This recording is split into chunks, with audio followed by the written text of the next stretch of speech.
Hello, Rob Chassner here. What I wanted to do on this video is to share my story of how I came to be a believer in Yeshua, Jesus, the Messiah, coming from a Jewish background, in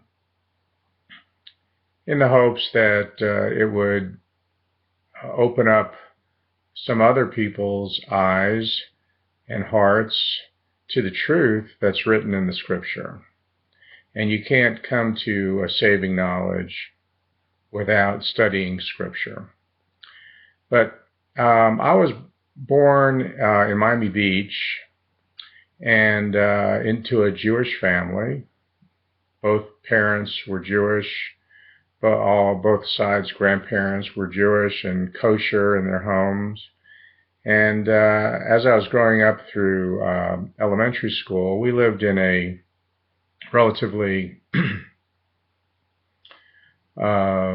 mixed community. It wasn't all Jewish community like it was on Miami Beach. We lived in Miami. And so during Christmas season, when other kids, our friends that we would go to school with and play with, were celebrating Christmas, our parents, in order to have us not feel left out, celebrated Hanukkah on Christmas Day. And that was nice because we all got presents at the same time. I did not attend Hebrew school until I was somewhere around 5th grade, and attended for a couple of years, and then nothing for a while. We were not regular synagogue attenders, but when I was 12, my parents hired a tutor to help prepare me for a bar mitzvah, and then they joined a Reformed synagogue so that I could be bar mitzvah. After my bar mitzvah, essentially there was very little, if no activity at all in my Jewish faith in the synagogue. When I moved up to Atlanta in 1984. I was married and had 2 children, 2 sons, and they were getting to be an age where they would need to be trained for their bar mitzvahs. And so I decided to do something a little different rather than a last-minute training. I decided to go into the synagogue and become a leader by example for my sons as they started attending Hebrew school and services.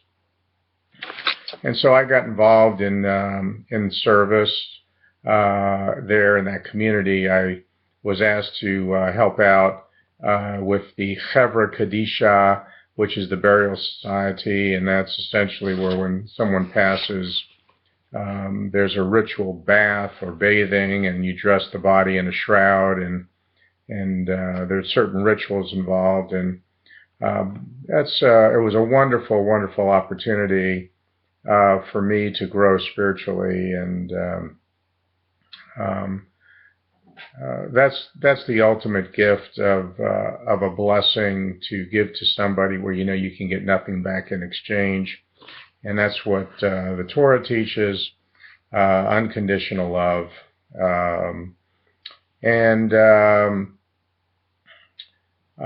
I started leading services, morning minyan, every morning, and my Hebrew started getting better and better, and I started leading the Sabbath services, Shabbat services, and then I started leading Rosh Hashanah and Yom Kippur services, and that was a real delight, a real pleasure for me. During all that time, I noticed that there was a lot of things going on in the synagogue. People knew what to do, what to say, when to stand up, when to do all the ritualistic things, but in the background, I got to know a lot of the inside people that ran the synagogue, and I was a leader in that community, and I noticed that there was a lot of inappropriate behavior going on behind the scenes. Not pointing fingers at other people, I too was doing a lot of inappropriate things. My behavior was good in public, but in private it was less than good. Just leave it at that. I was unfulfilled. I had a lot of emptiness going on. But I looked a lot like the Pharisees of the first century. I knew what to do in public, but in private it was different. In any event, I left the synagogue for many reasons, and because I wasn't feeling fulfilled.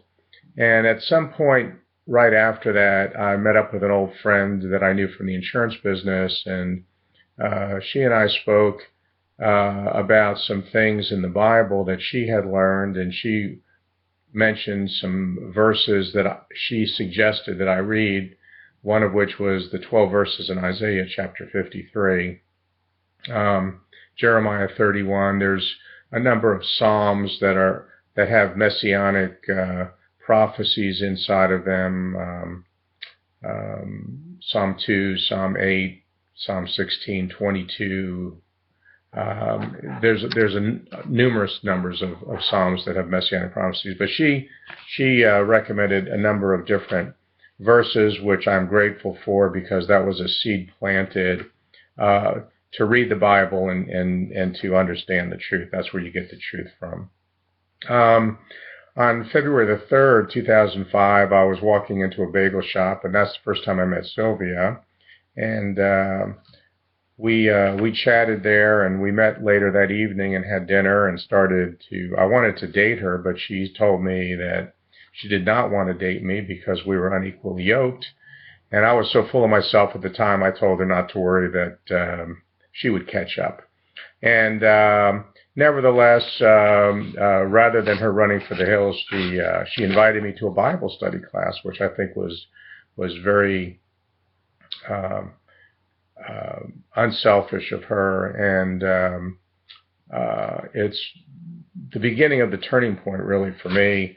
I attended the Bible study class, and then I attended another Bible study class, and then she invited me to go to services at a church right around the corner from where I was a leader in the synagogue,